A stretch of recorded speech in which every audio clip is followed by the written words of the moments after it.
mana urung semayang berdua rakaat.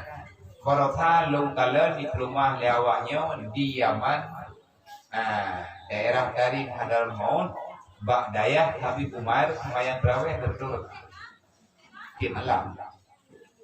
Habib Umar sunat terawih yang berdua rakaat.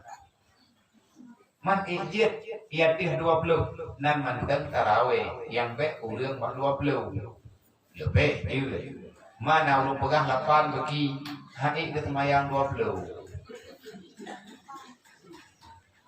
sebab yang ijma pun daripada ijma sahabat yaitu ijma yang fatwa li Sayyidina Umar ngecok keputusan watenya semayang terawih paling kurang 20 rakaat. Ya.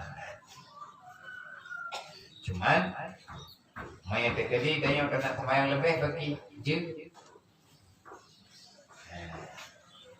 Nyoleh kurang yang soleh-soleh tanya ke buku yang agak pegah latanya wala tanji.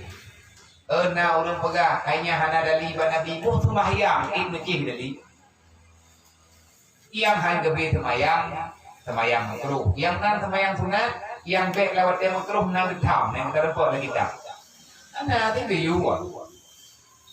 Berbanyak olehmu akan semayang sunat. Karena nilai semayang sunat lebih jai pahala dibandingkan dengan puasa sunat. Manya puasa tunduk tau, ngantun gerak, sedangkan semayang hana makan, hana minum selama sembahyang dan dalam keadaan tanya sembahyang berzikir, membaca tahlil dan lain sebagainya lebih nilai sembahyang sunat dibandingkan dengan puasa sunat. Dia udah pegang itu kemengat puasa sunat dan sembahyang sunat yang nama dengan itu ya golem nikmat bakal rasa ibadah. Orang yang kan diberi kenikmatan pergerakan badan untuk beribadah yang melempah mangat pada keterangan sunat. Tidaknya tidak boleh keterangan sunat kemudian le orang yang ke ahli yang ke pemberi ibadah di Allah arti hana semayang. Ini air kedua.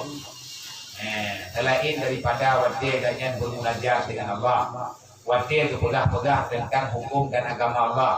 Lebih daripada wajibnya menyahana orang ikut, hana orang ya ber, hana ketemu ber, hana gini ber, maka menyertai gadian hana tengok datang gepapi masa dengan cara beribadat melakukan salat subuh. Jadi tak malah yang pergerakan bertanya yang sehat. Amin. Wallahu a'lam. Sallallahu